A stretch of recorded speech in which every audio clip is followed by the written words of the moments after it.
Sige na, order na kayo dyan. Mag-take out kayo na marami. Ha, ibaon nyo. Sige, kape.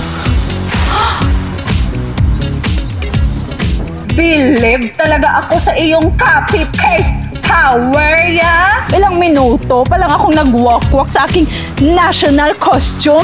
Aba, gaya mo na agad ako. Idol mo talaga ako, no? Hoy, Day, hindi kita idol. Hindi na naman ikaw ang kayang mag-gown, no? Tsaka mag-national costume. Tingnan mo naman ang outfit ko. Mas bagay sa akin ang costume kumpara dyan sa'yo. Kakang dessert. Akin na nga yan. Attention, please, mga kapares! Subukan niyong tikman ang Margie's Real Pares Overload for only 100 pesos!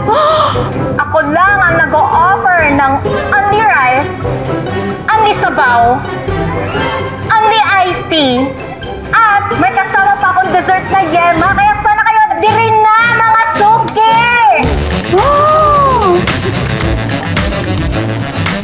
Akin na nga yan. Hoy, mga suki!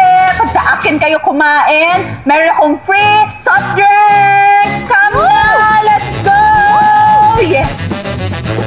Ano ka ngayon, ha? Bleh! Akin na nga yan. Mga suki! Kakain kayo sa Margie's Real Pares Overload today! Libre kayo bukas! Antipati ka? Akin na yan! Mahal yan! Gabi, save this! Ti!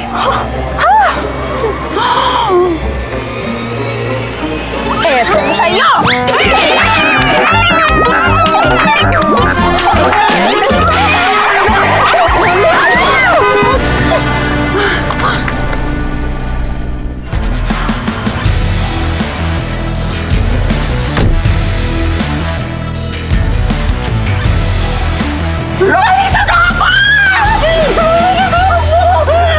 Relax ka lang, relax ka lang.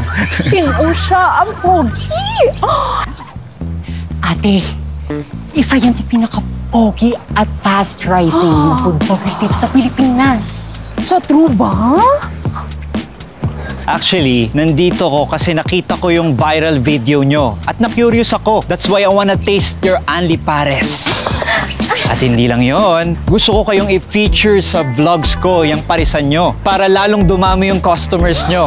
At simula ngayon, magiging part na kayo ng mga dinadayong food bloggers dito sa Pilipinas at sa buong mundo.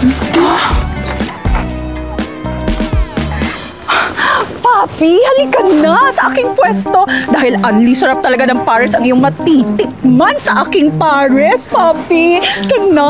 Wow! Ay, wait lang naman! Mas masarap at mas sulit naman ang mga offerings ko, no? Dahil operated ito by a strong, independent woman. Dahil mag-isa lang ako na nagbibenta dyan. Okay. FYI, mas masarap ang pares ko, Papi. At Papi, ako unang humila sa iyo. Sa akin ka na talaga, Papi. You're mine!